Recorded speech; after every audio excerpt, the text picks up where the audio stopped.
कुठाराघात भी हो रहा है। एक तरफ राम मंदिर के साथ जोड़ते बाबा साहब अम्बेडकर का कोई बात नहीं लगता। जब एक तरफ बाबा साहब अम्बेडकर लोगों को बोलने का हक दिए, महिलाओं के स्वतंत्रता का बात की है, उस समय जब संविधान बन रहा था तो लोग बोले थे पढ़े लिखे लोगों को वोट देने का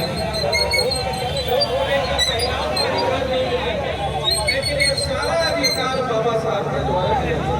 लेकिन आज जिस भारत में हम रह रहे हैं वह एक बहुत बड़ा संकट है और उस संकट से निकलने का एक ही रास्ता है बाबा साहब का मार्ग।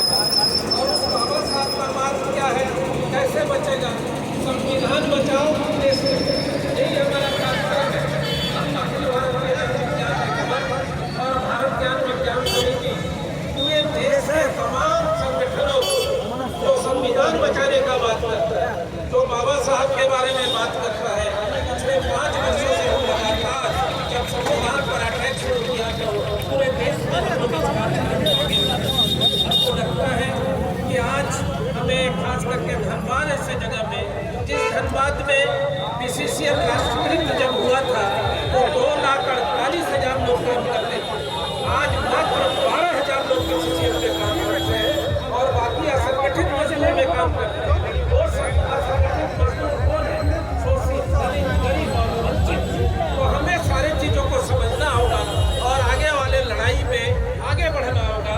बाबा साहब यही रास्ता हम लोगों को बताते हैं। बाबा साहब शिक्षा का बात करते थे, बाबा साहब समाज का बात करते थे, बाबा साहब जाति भेद समाज का बात करते थे। लेकिन 21वीं सदी में आज हम जातिवाद के दलदल में घिरे हुए हैं और खास करके शोषित और वंचित पर लगातार हो रहा है।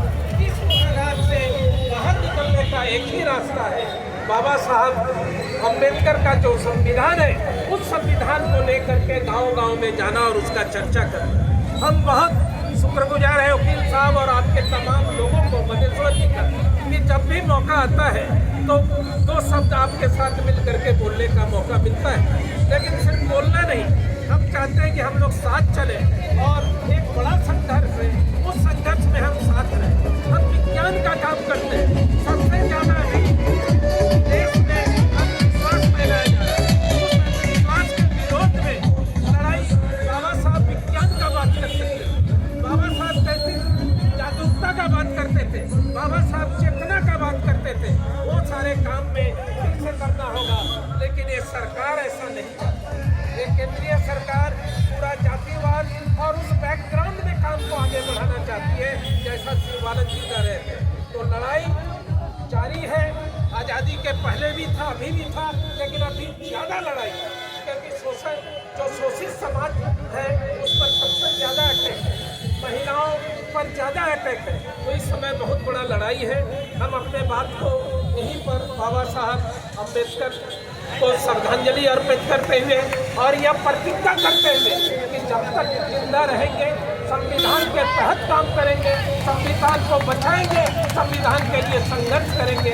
जय भीम, जय बाबा साहब अम्बेडकर।